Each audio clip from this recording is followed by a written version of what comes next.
आज हमने ईसीसीई के बच्चों को हरफ पे की पहचान सिखाई। बच्चों को पे से शुरू होने वाले अल्फाज बताए, जैसे पानी, फूल, पेंसिल, पटाखा, पप्पू, परचम, पंखा, पतंग। इसके अलावा मैंने बच्चों से दिलचस्प सवालात किए। बच्चों से पूछा गया, किसको पानी पीना पसंद है, आपके बस्ते में पेंसिल है, किसने फूल सूंघा है, पटाखे कब देखे जाते हैं, किसने पतंग उड़ाई है, हमारे मुल्क के परचम के रंग कौन से हैं, क्लास में पंखा कहाँ लगा है। क्लासरूम में हकीकी अशिया से मैंने सरगर्मी करवाई, जैसे पेंसिल, फूल, पानी का गिलास, पाकिस्तानी परचम, पंखा। फिर बच्चों को कहा जाता है कि वो इन अशिया को बारी बारी पकड़ें और सबके सामने बोलें, ये पेंसिल है, ये पे से शुरू होती है, ये फूल है, ये पे से शुरू होता है, ये पानी है, ये पे से शुरू होता है, ये परचम है, ये पे से शुरू होता है, ये पंखा है, ये पे से शुरू होता है, ये पतंग है, ये पे से शुरू होता है। इसके बाद मैंने कहानी सुनाई, पप्पू और पेंसिल का जादू।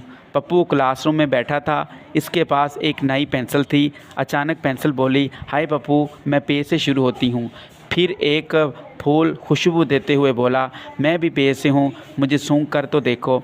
इसी दौरान उस्ताद ने पानी का गिलास पकड़कर कहा, बच्चों, पानी भी पे से शुरू होता है और ये हमें ताकत देता है। फिर उस्ताद ने बच्चों को पाकिस्तानी परचम दिखाया और कहा, हमारे मुल्क का नाम पाकिस्तान और ये परचम दोनों पे से शुरू होते हैं। क्लास में लगे पंखे की तरफ इशारा करते हुए बोले, ये पंखा भी पे से शुरू होता है, ये हमें ठंडी हवा देता है। इसी दौरान एक बच्चा बोला, सर मैंने कल पतंग उड़ाई थी, वो भी पे से शुरू होती है।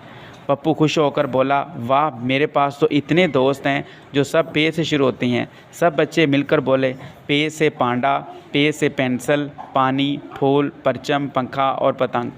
सबक से मुतल्लिक़ मैंने मज़ाहिया बात की। मैंने बच्चों को कहा कि अगर पप्पू के पास पेंसिल है तो वो ज़्यादा अगर उससे लिखेगा तो पेंसिल क्या कहेगी? पेंसिल कहेगी, पप्पू भाई थोड़ा आराम दो, मेरा कद छोटा होता जा रहा है। इसी तरह बच्चे खेल खेल में हरफ पे और इससे जुड़े अल्फाज को याद कर लेते हैं। साथ ही इन्हें पाकिस्तान से मुतल्लिक़ भी दिलचस्प सीखने को मिलता है।